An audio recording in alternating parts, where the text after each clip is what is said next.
والشكر موصول لكم من الساكنة الملولية على دعمكم المتواصل لكل الملفات التي تتوصلون بها، وآخرها الدعم الكبير الذي خصصتموه للمزار وآزرو والمعتبر في 3 ملاير و950 مليون سنتيم. وما كانت المدينة ستتوصل به لولا مجهوداتكم ومجهودات الرفيق العميم الوفي الجندي الخفاء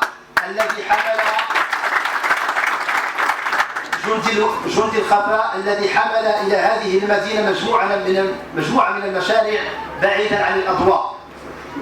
معالي الوزير، الرفيق المحترم، الرفيقات والرفاق، أيها الحضور الكريم، كل الأشياء توقفت. اليوم تونسية من كان التعبير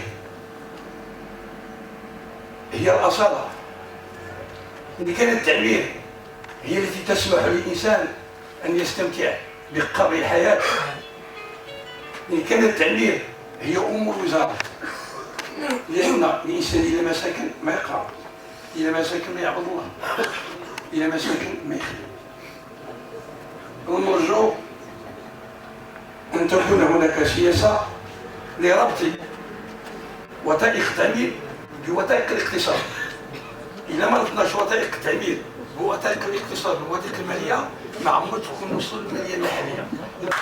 بلدية يتملل من سينا وخصنا إلا غنشوفو أزرو ولا مزار ولا قصبطة أو توهمو أو لا حاجة اللي هي توجرة أو تيميرسيت، نشوفو المداخل ديالها، العمق ديال هاد الأحياء، ما نشوفوش الواجهة كما تيقول المثل المغربي الزواق من برا الشخباط من الداخل.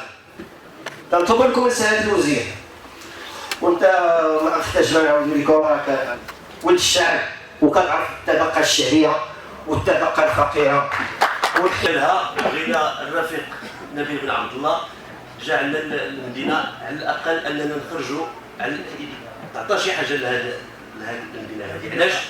لأنه بالنسبة للحزب ديالنا على مستوى هذه المدينة هذه المجهود اللي دار خاصو دعم إلى 20 مستشار، بالإضافة كذلك إلى أننا الغرفاء يعني كاين تواجد ديال المستشارين ديال الحزب التقدم الاشتراكي على جميع الواجهات على مستوى هذه المدينه هذه، وهذا الشيء خاصو يكون دعم. علاش؟ لانه حنا تنفتخروا انه يكون عندنا وزراء قيمه السي نبيل بن عبد الله. كطالب يعني المشاكل اللي كيعاني منها الطالب يعني بصفه عامه في جهه سوس مسا، يعني المشكله ديال النقل، يعني راه كلشي كيعرف بلي راه النقل مشكل عويص. يعني مجموعه من الفتيات انقطعت عن الدراسه بسبب الوصول الى المنزل في اوقات متاخره. يعني هذا الاشكال هذا خصنا نوصلوه للجهات المعنيه في جهه سوس مسا.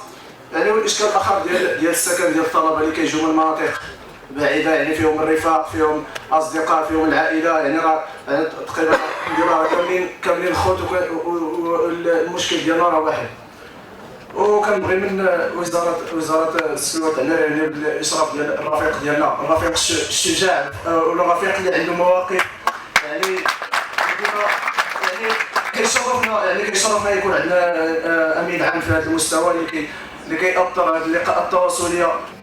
إذا استثنينا ذلك المشاكل الأساسية اللي كنعرفوها على مستوى هذه العمالة، على غرار ربما كذلك ما تعرفه ضواحي العمالة ديال أكادير دوتنان، هو أنه ربما الأرقام تدل بأن الكثافة السكنية اللي كنعرفوها في هذا المحور الحضري الأساسي اللي مشكل أساسا من العمالة ديال أكادير دوتنان، من العمالة ديال إنزغان أيت ملول، تعلمون بأنه اختلطت المجالات بين كل هذه الجماعات، بحيث أنه اليوم أكادير مع أيت ملول مع إنزغان مع القليعة مع النسية مع كلها فضاء حضاري شاسع.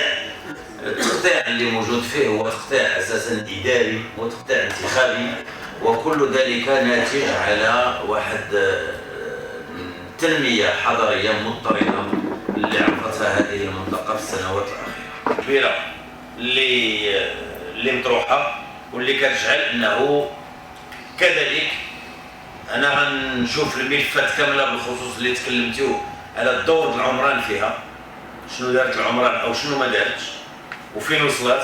شي علاش حاولت نجاوب المسؤول ديال عمران ولكن ما حصلتش عليه. غنشوف معاه مباشرة ربما من غدا في الصباح باش نشوف شنو هي بالضبط الوضعية، وإذا دعت الضرورة إلى ذلك حنا غنبعثوا بلجنة من الرباط باش نشوفوا بالضبط اشنو واقع وشنو هي الحلول الممكنة وعلاش العمران ما مسالياش الاشغال ديالها. انا ما بغيتش نتهم لحد دابا لان في بعض الاحيان كنعرفوا المشاكل اللي يمكن توقع اللي كتجعل ان ماشي كلشي كيكون مخلص او ان ماشي كلشي كيكون قام بالدور ديالو، لان العمران كانت خدات التزامات شريطتها ان اطراف اخرى اللي خصو يدير الطريق. وانه لقاء مفتوح، نقاش حر، استماع لقضايا المواطنين، ديمقراطية تشاركية حقيقية في تجلياتها المثلى، بمعنى أنه الأحزاب السياسية خص تكون عندها قدرة أن تنصت لمشاكل الناس وقدر الإمكان أنها تدلي بحلول. هذا ما نسعى إلى القيام به في حزب التقدم الاشتراكي.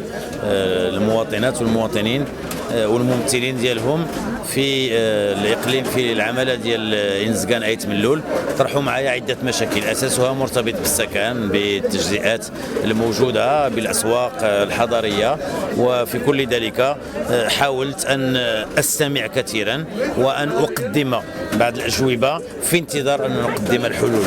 وهناك التزامات من أجل أننا نتابع كل هذه الملفات اللي مرتبطة إما بتسوية الوضعية القانونية ديال السكن ديال الآلاف ديال المواطنين، أو بوضعية أسواق وحرفيين، أو ديال النقل المشاكل اللي مطروحة على هذا المستوى، أو أوضاع أخرى مرتبطة بتصاميم التهيئة أو بالوضعية العامة ديال بعض الجامعات.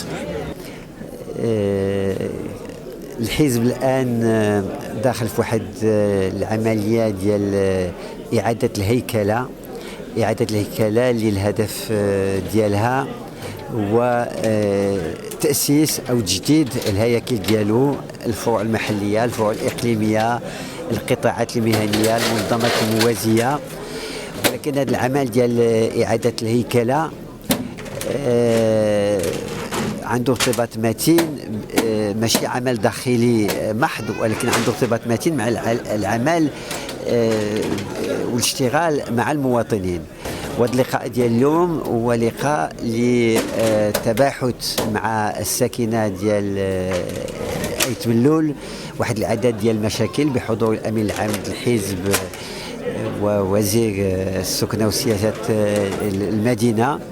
وحقيقة كان نقاش غني، وحنا هكا تنتصوروا السياسة ماشي فقط مناقشات عامة، هي حقيقة تدارس مشاكل المواطنين للبحث السبل لمعالجتها.